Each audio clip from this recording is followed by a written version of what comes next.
Hey, you awesome folks! Thanks for taking this journey of discovery with your guide, Keith Haney. You're listening to the Becoming Bridge Builders podcast, your favorite podcast for everything from racial reconciliation to education innovation, justice reform, and leading change in the 21st century. This podcast is for people who love to be challenged with difficult topics, but want practical solutions to solve these challenging issues. Becoming Bridge Builders makes change possible. Each week on the podcast, Keith invites innovative thought leaders to share how they are building bridges in their area of expertise. You will hear breakthrough ideas and concepts that are changing the world. He's featuring guests who are best-selling authors, leaders at Microsoft, entrepreneurs, leading educators, professors, lawyers, and so many more. Listen in to learn how you can be the bridge to the change you are seeking. My guest today is Christopher Maher. Christopher is a former Navy SEAL who endured intense physical, mental, and emotional stress as a child. By combining a SEAL mindset with modern stress management strategies, Christopher taught himself to free his body and mind from pain by developing mental and physical tools for eliminating unresolved stress. We welcome Chris to the podcast.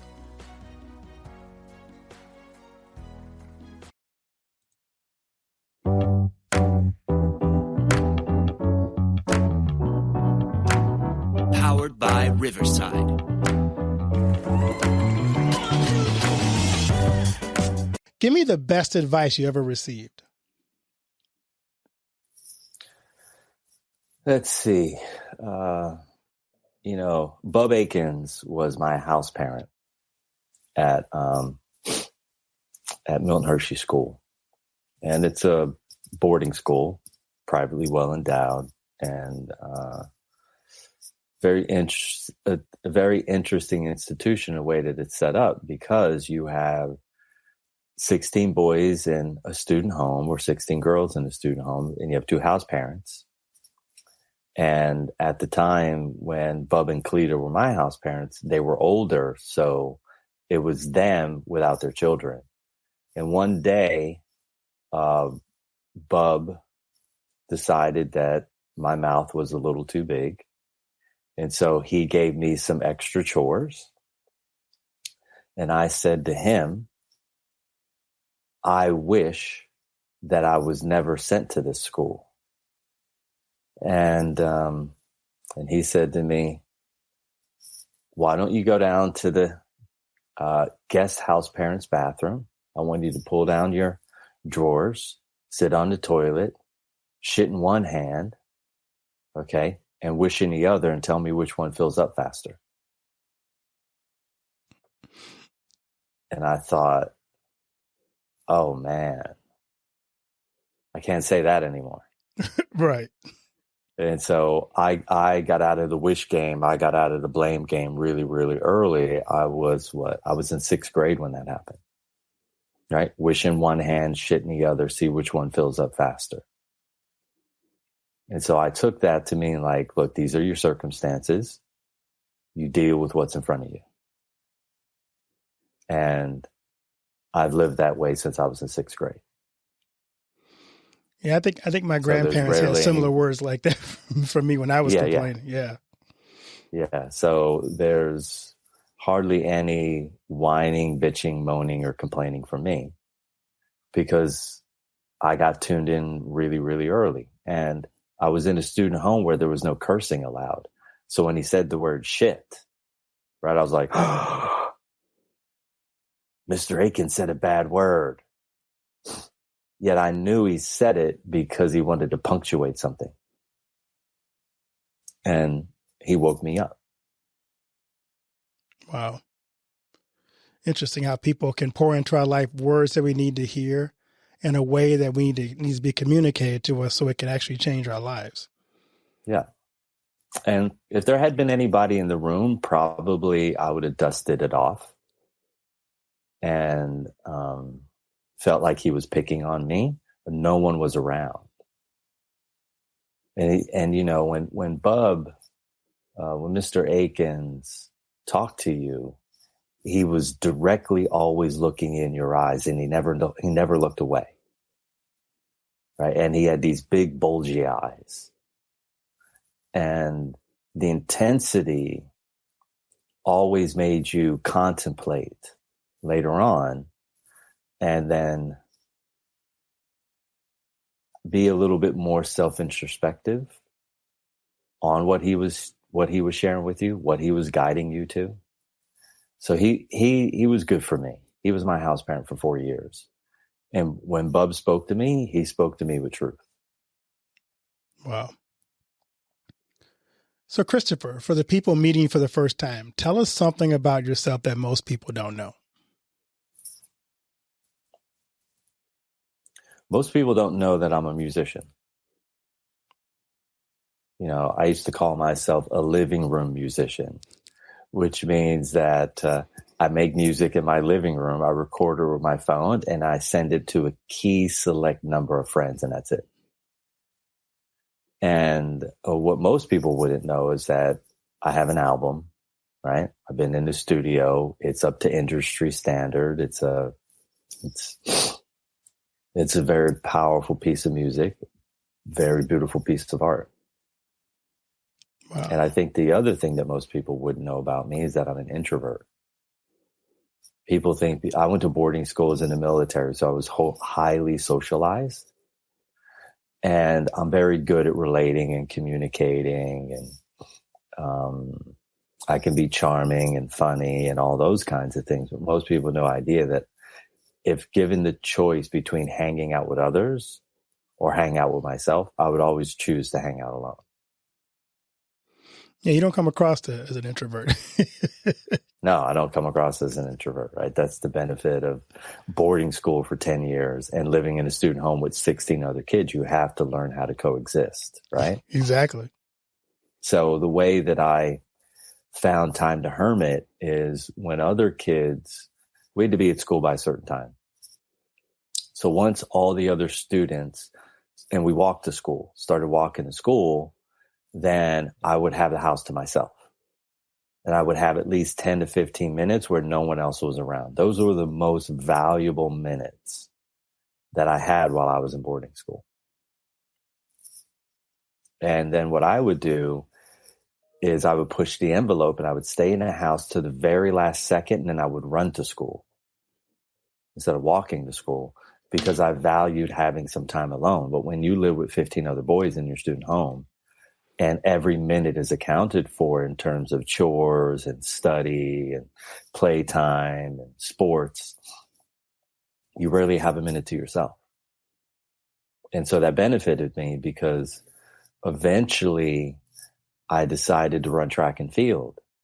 Well, when you're running as fast as you can as a little boy, 5 days a week to school, okay, so that you don't get detention, you start building a lot of cardiorespiratory and a lot of speed. And so one day, one of the coaches came up and was like, "Hey, would you be interested in track and field?" And I was like, not really. Well, we'll give you these new running shoes. And I was like, new running shoes? You know, because other kids at the school had parents that were buying Nikes and all kinds of cool looking shoes. And I was wearing the shoes that the school gave us. And these were, I didn't know it at the time that you know, that these were like the most expensive shoes on the planet that the boarding school was giving us, but they didn't have the name Nike on them or those other things, right? These are the shoes that all the high class people were wearing. Because the boarding school that I went to has the largest endowment of any institution in the world. So I was like, I hate these shoes. And then when they were handing me a pair of Nikes, right, I was envisioning me walking to school in those shoes, right? Not running around the track. So I went down and I ran track. And, you know, they were like, okay, you know, we have to have like a tryout. I was like, okay. And then all the kids had been on the teams of running track and field for for years and loved it. That gun went off and I never saw one of them. And then the coaches were like, "You're amazing. If you're sure?" And I was like, "Yeah, I ran to school every single day right? Winter, whether it was raining, snowing, blizzard, hailing, I always ran to school. So, boarding school benefited me in a number of ways. And when I went to SEAL training, I was always able to outrun everyone, because that 15 minutes for me to have time alone, and sometimes I would stretch it to like the last second. Maybe I could get 17, 18, 20 minutes in. That time was so valuable to me that I was willing to run as hard as I could. Do you know what I mean? So no one was inflicting that pain on my body except me. So whenever we had like the presidential physical fitness test, you probably remember that. Yep. When it came to the running pieces and your lungs burning, I was so used to inflicting that on myself that I had no problem when a coach was attempting to get me to visit that state, because I had been doing it since I was in third grade. So that's amazing. That's a funny story. I love that story. Yeah, no, I love that story. So Christopher, who were some people, you gave us one example, who are some other mentors in your life? Stay with us. We'll be right back. And now a word from one of our sponsors, For Freedom Mobile. If you're using AT&T, Verizon, or T-Mobile, then you're being tracked. Mobile providers collect your location, communications, internet activity, even your financial transaction. They sell that data to anyone willing to pay for it and provide it to the government without a warrant. Switch to For Freedom Mobile, and you won't ever have to worry about big tech or Big Brother tracking you through your mobile phone again. For Freedom Mobile provides secure, unlimited talk, text, and high-speed data for just $29.99 a month, and it includes free internet roaming in over 200 countries. Sign up for the service by visiting forfreedommobile.com and using the promo code BridgeBuilders to get your first month for only $9.99. See forfreedommobile.com for details, just like the number 4, freedommobile.com.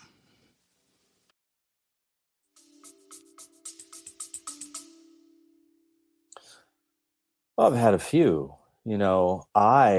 Every few years, meaning every 11 years, so at 33, at 44, at 55, I'm consciously looking for mentors, right?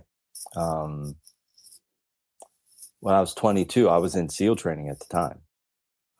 So every one of the instructors was a mentor in a certain way. And, that program mentors you because you show up thinking about reality one way, and then you leave that program operating in a completely different fashion. So, SEAL training in of itself with all the instructors was important for me because it allowed me to understand that teamwork is the most important thing. And it's nice to be an individual and get individual accolades, but you got to learn to be able to work within a team. And the other thing that SEAL training taught me is that you got to show up every day. Whether you're cold, wet, miserable, hungry, tired, that's all irrelevant. What matters right now is how you're going to show up in this moment. And so, because every day you're pushing your edge, right? Like when you walk into the compound at SEAL training, you look up to the left, there's a wall. And at the very top of the wall, in bright blue letters, it says, "The only easy day was yesterday." And I tell people this a lot. They kept their promise, right? So their job is to pile on a little more stress every single day to continue to help you evolve underneath those stress loads. And of course, we're doing that at an extreme fashion that most humans, their bodies would break, right? Their minds would break, their emotions would break, spiritually, they would fracture.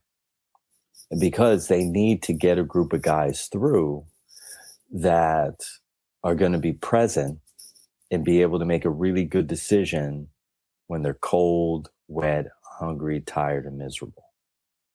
And so they helped me make good decisions when stuck in difficult moments. I love that. Other mentors are people that were mentors, but they weren't mentoring me consciously, right?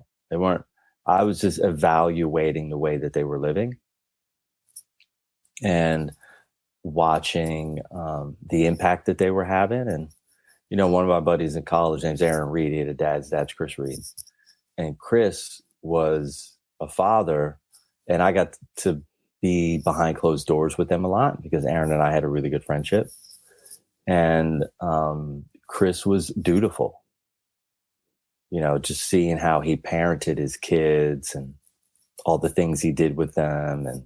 And he was fully engaged in their life, and he was always at play with them. So they were always water skiing or running or hiking or snowboarding or skate. Like they were always out doing something really active.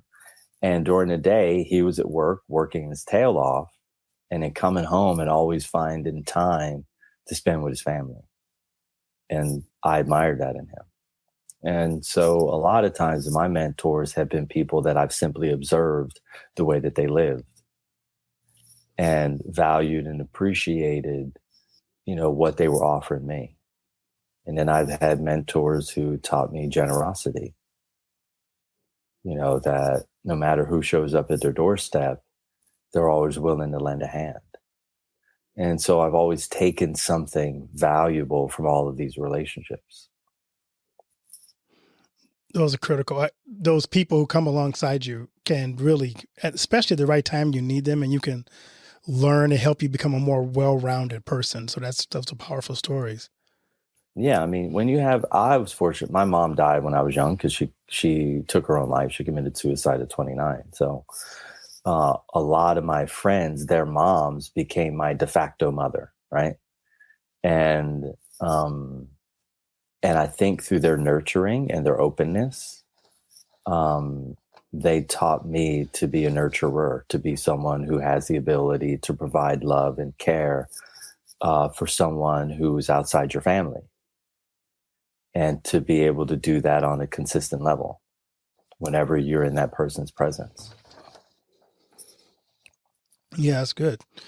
So I'm curious, Christopher, tell us a little bit about your personal story. We got into some of it, you're right, but especially talked about, we looked at your profile, that you wrote your book because of some of the things that went on in your life.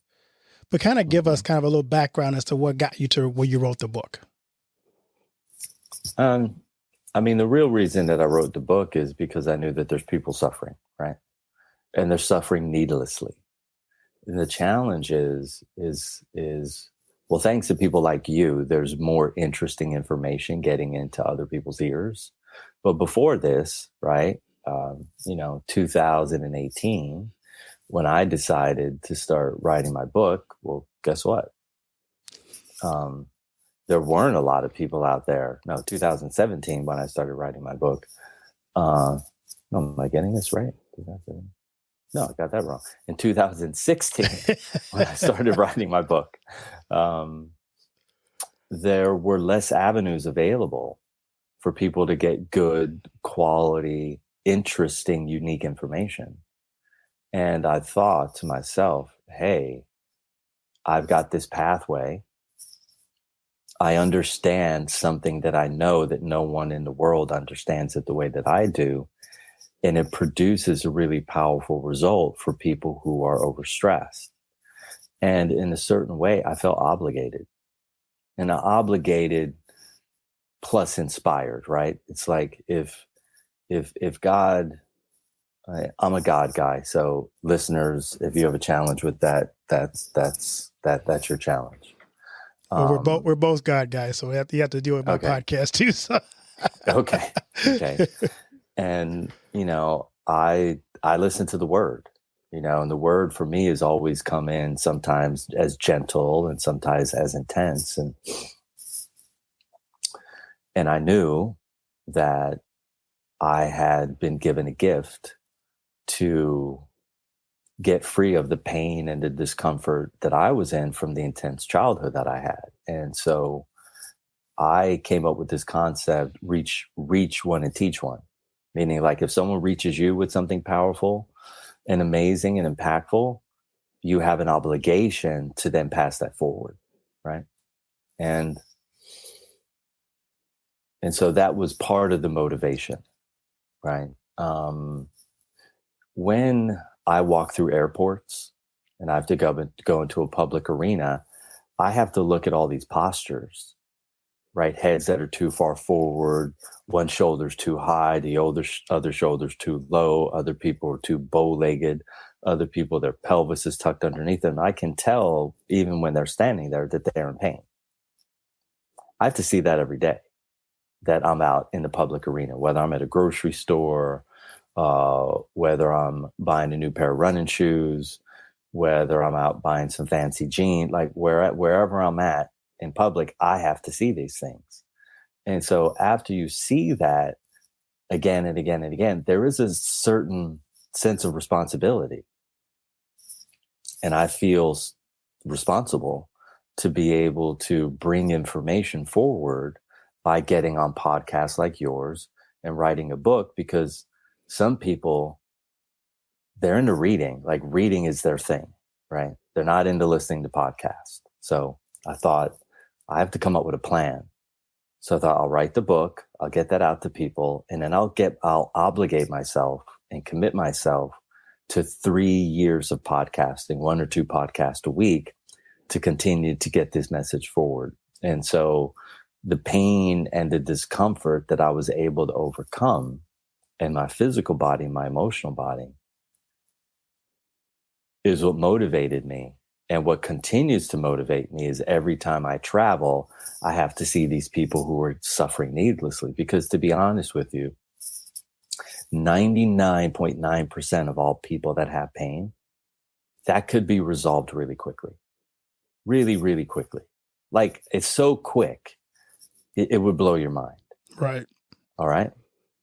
And here I am, right? And my business model is I work with people one-on-one. And so how can I selfishly keep all these golden nuggets to myself? And so before I pass from this world into the next and invited back into the heavenly realms, I want to make sure that I did my part. You know, the boarding school that I went to was started by a guy named Milton Snavely Hershey. And Milton Snavely Hershey gave all of his wealth in a trust to a boarding school that continues today, is now worth like $16.8 billion, right?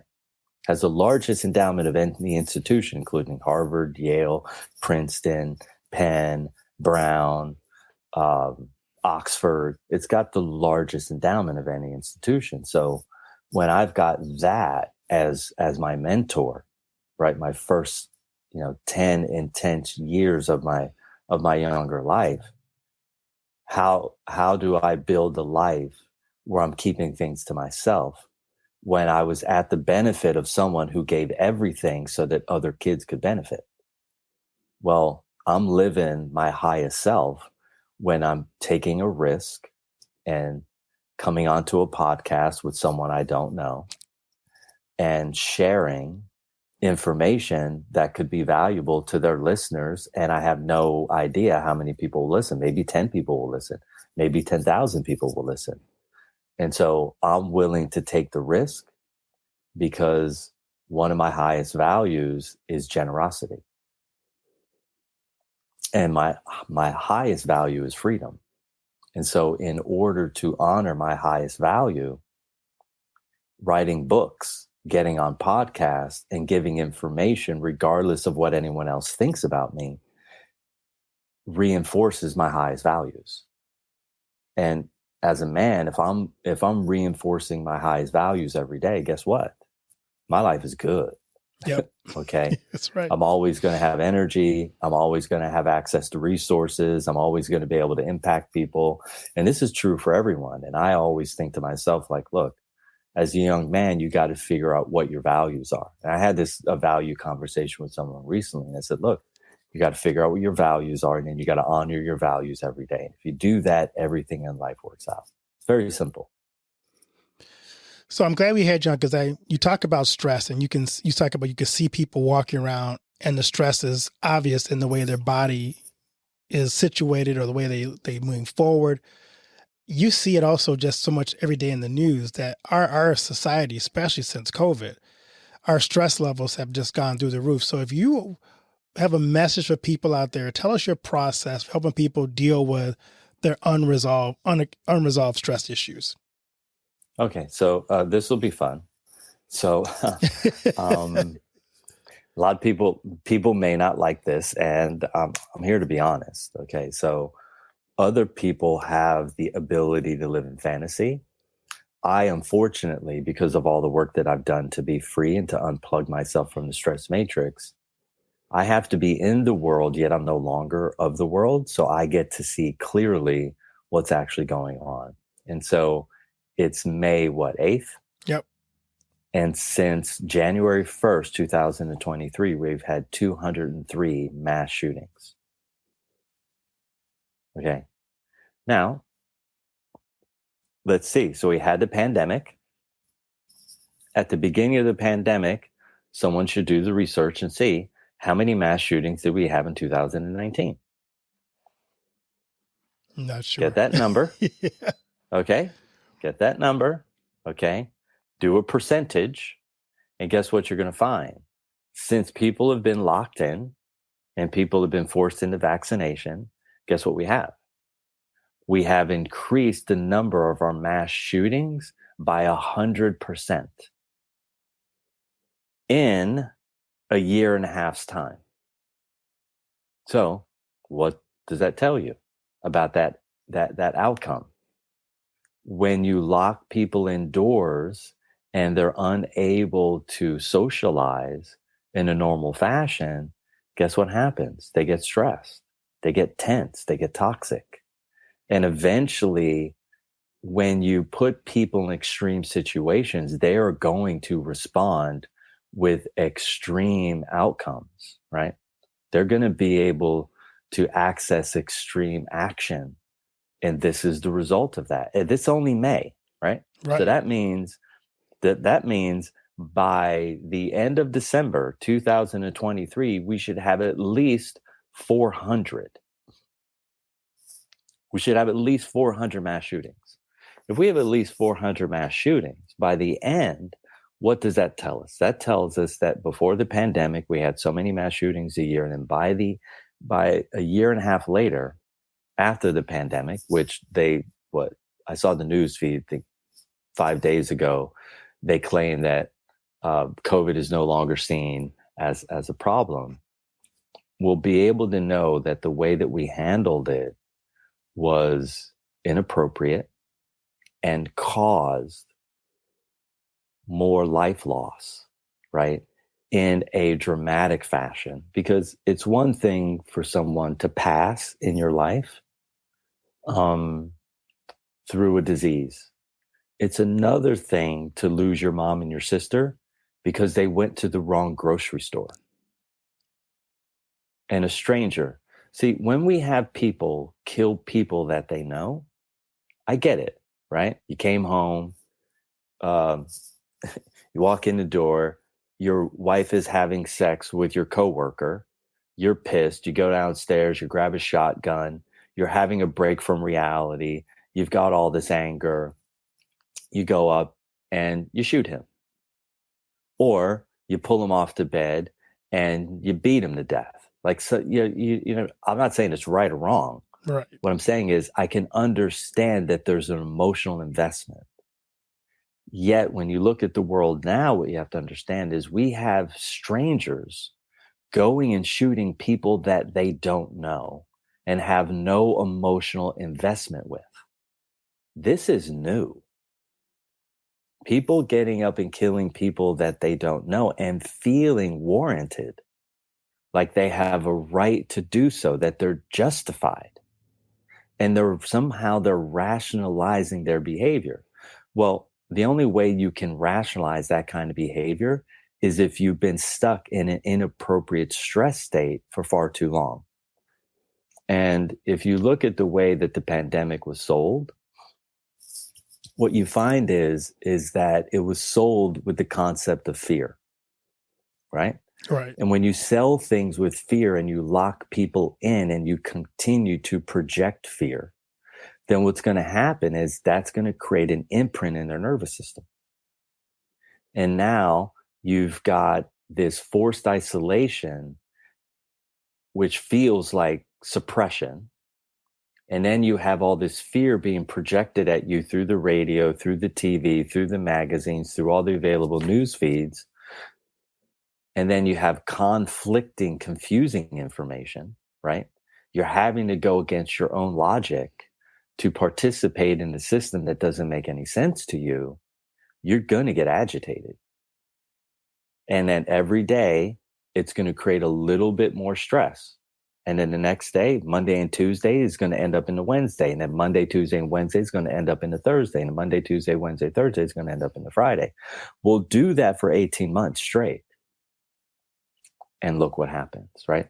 What we're witnessing in terms of these mass shootings is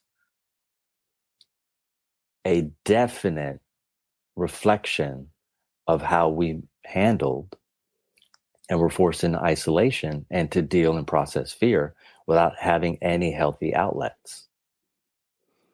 So I'm curious, as a Navy SEAL, you just talked about a little bit about your training, how you were you were put into situations where you were pushed to the limits.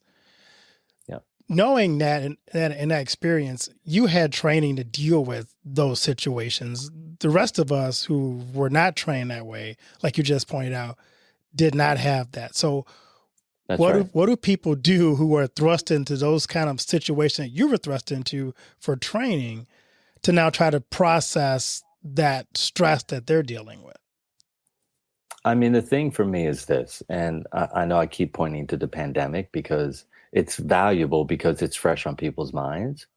When the pandemic hit for me, the first thing I did is I thought, okay, I need to use logic here. Let me start doing research. So I got on the internet and I started to what we would do in SEAL teams, what we call scouting, right? So let's say there's a direct action mission. Well, we need to scout the facility that we're going to go into first. So we might show up 7 days before with eyes on target, right? With pen and pad. We're checking to see when the sentries and the watches are moving in and out of this building and what's going to be the best time, right? So we come up with a plan. And then after we come up with a plan, we come up with a contingency plan. And so all listeners, you have to understand this. In life, you need to come up with a plan. And if certain things don't work out, you have to have a contingency plan. So for instance, the pandemic started. My first strategy was to create a plan. What am I going to do to continue to create the same level of impact that I was creating before? And I thought, okay, so I got on and I researched how many people die every single year, okay, from respiratory diseases. So I looked for the year before, then I looked 10 years before, and then I looked all the way to 2007. And it happened to be, it was around the same number. I thought, okay, so it's the same number of people every year die from respiratory diseases at a global level. And then I thought, okay, if we're going to be stuck indoors, I know I'm not going to be stuck indoors. So where do I need to go? So I thought to myself logically, I said, who do governments not care about?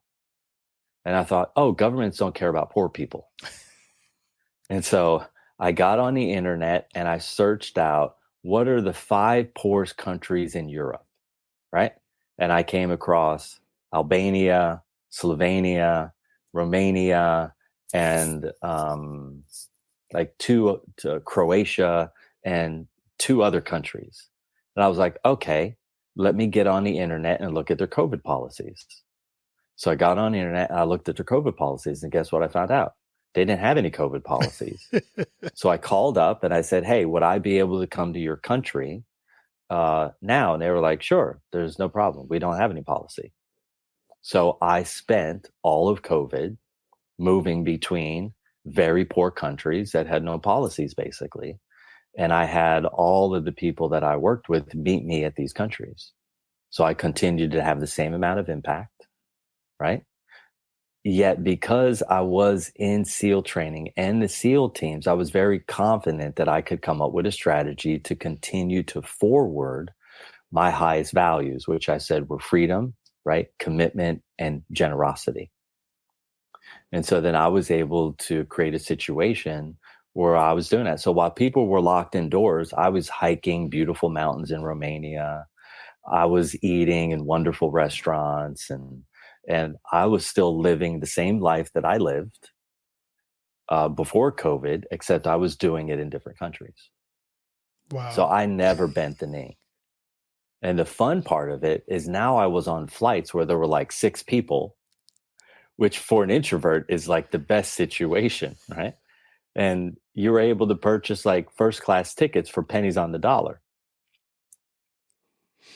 And so I used my confidence and my strategies that I developed and were inspired in me when I went through SEAL training in the SEAL teams, right? I came up with a plan, and then I came up with a contingency plan. I looked at the risk versus reward, right? And I said, okay, I'm a healthy person. My business is in health and wellness. What am I going to do? I'm going to figure out a way to continue to be me. You can participate if you want. The way that you're participating goes against my core values, so I can't participate. I'm only willing to participate in situations that align to my core values, and I'm willing to do anything to honor my core values. Wow. I heard that risk reward about halfway through the pandemic after people realized that a lot of things weren't working. Then I started hearing people use that. We have to measure risk and reward to see what's actually working and what's not. Yeah. I mean, I have to be able to assess that. So it's funny. So I was on this flight. It was a British Airways flight. Okay. And this is when I knew something was very strange. So I was just coming back from Croatia, and my flight stopped in London at Heathrow. Now, before I went to Croatia, I was reading an article, and the article said that no one from the United States was allowed to come into England. So the plane lands. We're right in the middle of like the really intense parts of COVID. And there's something wrong with the engine. So now everyone has to get off the plane. And once we disembark, they tell us we're going to have to spend the night. So I walk up, stand in line for about 2 to 3 hours, right? And then the lady gives me a t-shirt, a white t-shirt, and a toothbrush and some toothpaste, and this paperwork that says I can stay at this hotel room in downtown London, right? So, and she goes, just take your passport and put it up against that machine. So no one tested me.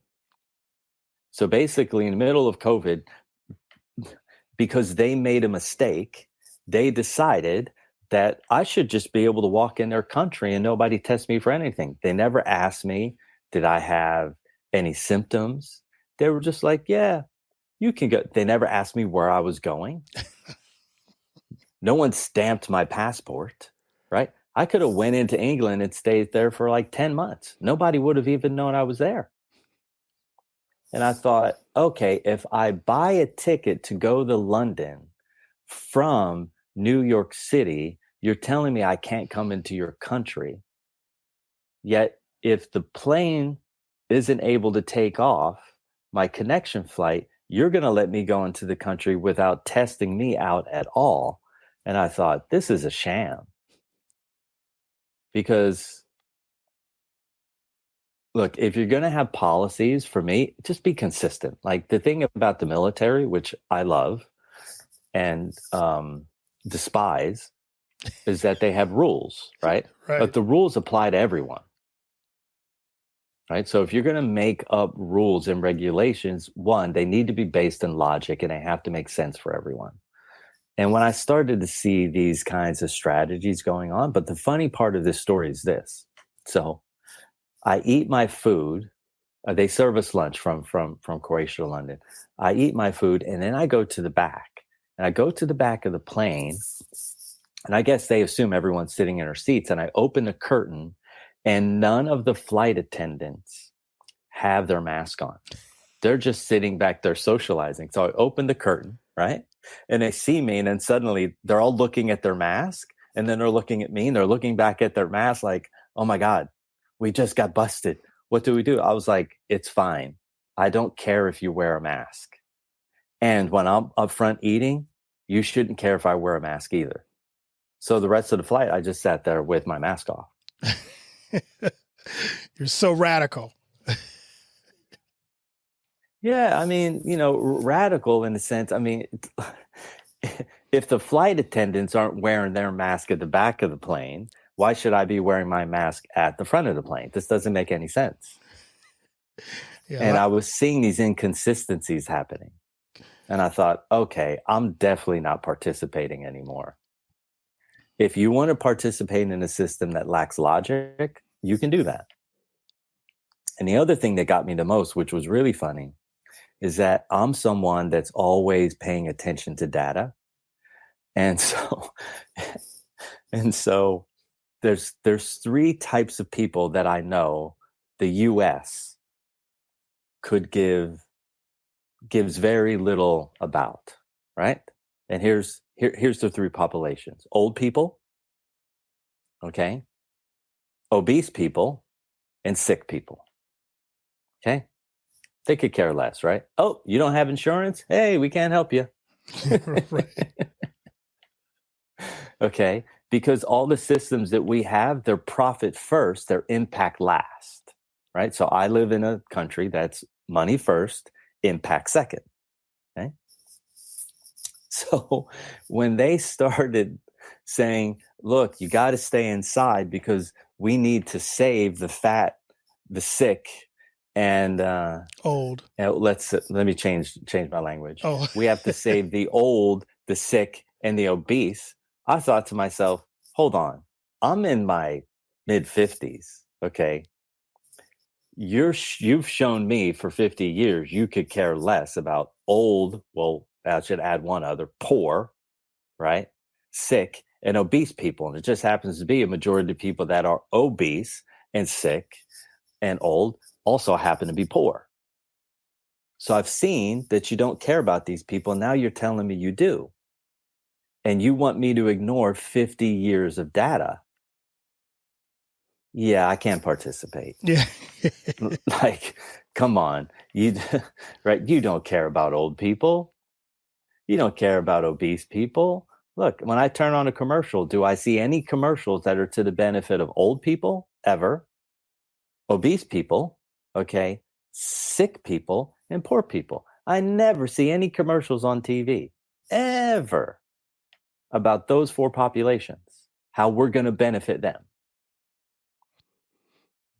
And so I said this earlier, it's impossible for me to live in fantasy. I have to live in reality. Because once you diminish your lifetime accumulated stress and your daily accumulated stress, you now have more potential energy to think clearly, right? Because guess what happens? You have a major reduction in anxiety. You have a major reduction in your anger. You have a major reduction in your fear. And you have a major reduction in your self-righteousness. So it allows you to see reality more clearly. And living in fantasy is an impossibility. And so I used the training that I had at boarding school and the training that I had in the SEAL teams. And the SEAL teams was very interesting is that there's no book in the SEAL teams that tells us how to carry out a mission, right? When your platoon is designated with an operation, you have to make it up. Okay, how are we going to do this? All right, Chief. What's your plan? Well, I think we should do this first, and I think we should parachute in, and then take these dinghy boats, and we'll land probably on the shore at about 2:00 in the morning, but then we only have an hour and a half. You know what I mean? Like, we're strategizing and we're making it up as we go. It's sort of like watching a football game, and you make your plan as the game is going on, as opposed to coming up with a perfect plan before you head into things. And so when you see how teams work together, when you see how the military works, there's a consistency to it, right? There's the reason why the US is such a powerful country. And it's because we have a consistent military that operates with very specific principles. And when you align to those principles and you consistently show up in a specific way, you get benefit because you get indoctrinated and trained in how to take care of yourself, right? And how to think outside of the box. In the SEAL teams, we were always forced to think outside of the box. And guess what? When anything comes up in my life that's intense, that is heavy, I have the ability to think outside of the box in order to be able to deal with it. And I've been doing that and trained that way since I was a 7-year-old kid. So for me, it's second nature. I love it. I want to ask you, because I want to make sure the audience knows how to read your book and get a hold of your book. What do you hope people get out of the book? Free for Life, a U.S. Navy SEAL's unique path to inner freedom and outer peace. I hope that they understand by the time they read, to get to the end of the book, that it's possible for them to be free, to be happy, to be joyful.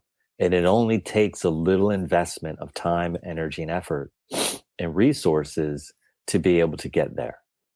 Because every human, in my mind, has a right to experience freedom. In our country, it's the Bill of Rights, the Constitution. All of that was based off the idea of freedom, right? The peasants, that, remember, America, whether you like it or not, as an American, you're either slave stock or peasant stock. Okay. Right. And we come from dire situations. Our ancestors do.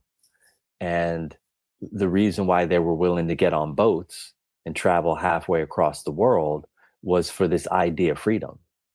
And I understand the implicate order in order to be able to produce that sense and that feeling of internal freedom, and what you need to do in order to get there. That's great. So, Christopher, I'd like to ask my guest this question, because this has been a phenomenal conversation. It's been encouraging to see your spirit and to hear your message for my audience. But I want to know, what do you want your legacy to be?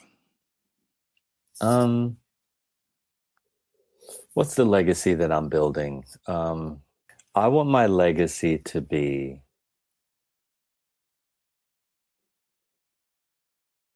a body of work that produces a utopian society, right? That's what I want. And I want it to be available, eventually to be available to every human on the planet for free. Yeah. I want parents to have children and then be mindful of the things that they can do in order to provide healthy stress loads, and to be conscious enough to reduce negative stress loads. And if parents are thinking about that 10 or 15 years from now, I've done a good job of educating people. That's awesome. Where can people find your book and where connect with you on social media? They can find my book right now. Look, if you're into reading books, you can get my book on Amazon. If you're into listening to books, you can get my book from my website. And my website is truebodyintelligence.com. The book will be plastered right in front of you as soon as you go to the page. So that should be easy to find. And you go to Amazon, you punch in my name, Christopher Lee Maher, U.S. Navy SEAL, right? Something's going to come up. And then you can listen to lots of podcasts like yours, right? And I go at it a different way each time. So they're going to get hopefully access to more inspiration and education that gets them to take a risk to transform some aspect of their life where they're willing to be sober and honest with themselves. Well, Christopher, thank you. This was a great conversation. I really enjoyed this engagement with you, and you inspired me with your desire to be free and your desire to think outside the box, because I love that. You have to think outside the box. You have to figure out solutions to your problems, not just be victims of your situation. So I love how you That's right. remind us to do that. Yeah. Thank you. It's been great. Every host is a bit different, and I like your style. It's good. It was great. And thank you for giving me the breadth to give examples on how to think outside the box and how to honor your highest values in relationship to the pandemic, because I know that's a touchy subject for people. Oh, yeah. And yet, if it inspires people who listen to think outside of the box, the next time they're in a situation that doesn't work for them, the most important thing for me in the end is honoring your highest values.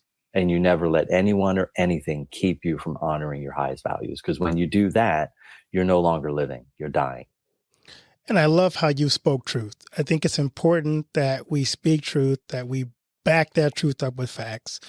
And it helps us, like you said, to develop a plan and develop an alternative plan in case the first plan we have doesn't work, because life is full of unpredictable situations. And if we let the situations constrain us, then we will find our stress level will always rise.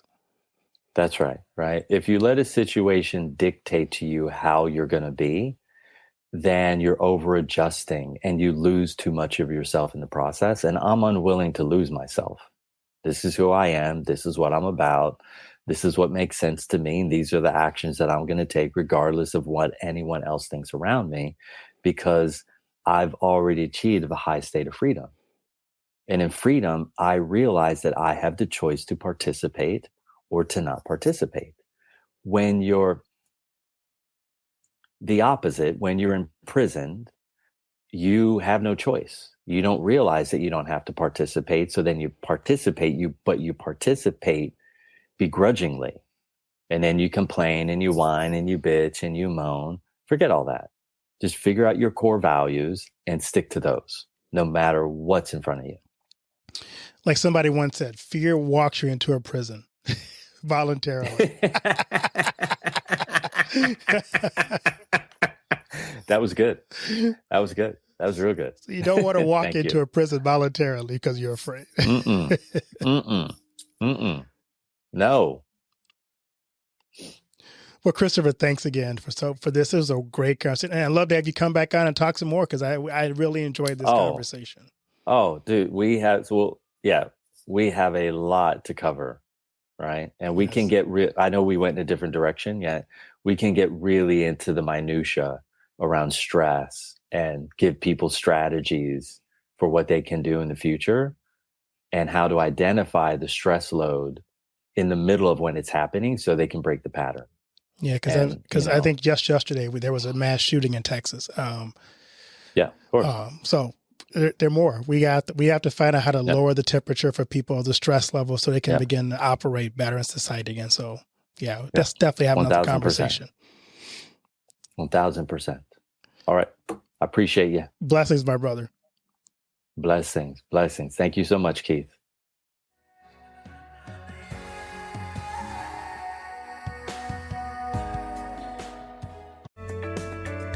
Thanks for listening to Becoming Bridge Builder.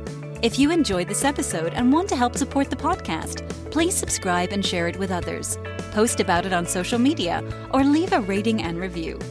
To catch all the latest from me, you can follow me on Instagram at @BKeithHaney and on Getter and Twitter @RevHeadpin or on his website at alightbreaksthrough.org. Thanks again and tune in next time.